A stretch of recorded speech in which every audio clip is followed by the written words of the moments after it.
Welcome to my fully vegan Indian engagement, and this includes everything from my sari to food and even sweets.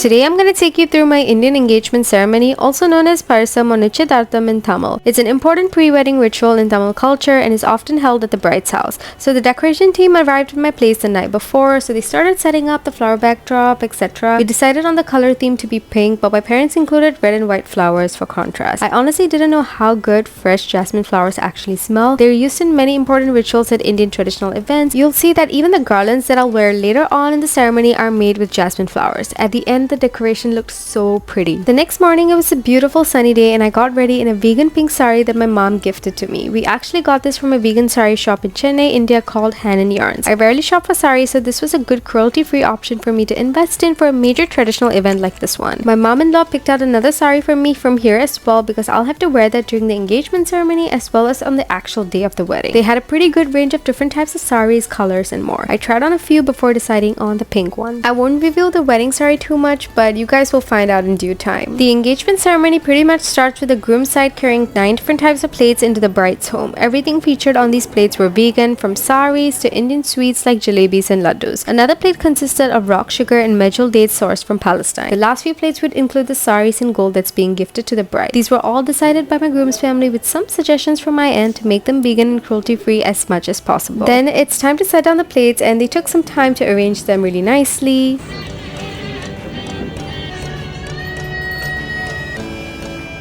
After which the ritual had started. Not gonna lie, I had no idea what was going on, so I was just following the instructions from the priest. In these rituals, traditionally they use milk and yogurt, and here we agreed to use oat milk and soy yogurt. These weren't pictured, unfortunately. Something else that wasn't pictured were the sweets we got from Vijay Sweets Coimbatore. They were lovely enough to ship it from India to Singapore for us, and there was a pretty wide variety as well. We got vegan versions of sweets like different flavors of Mysore Pak, chocolate Kaju Katli, and more. For the laddoos and jalebis, I've detailed more in my description. I just wish I had more footage of them.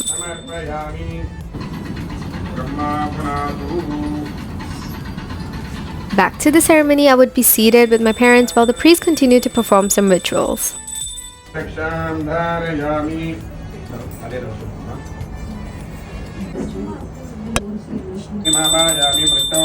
Then I would seek blessings from my mother and father-in-law and accept the sari that they bought for me and change into it. Then this would kind of be repeated on the groom's side.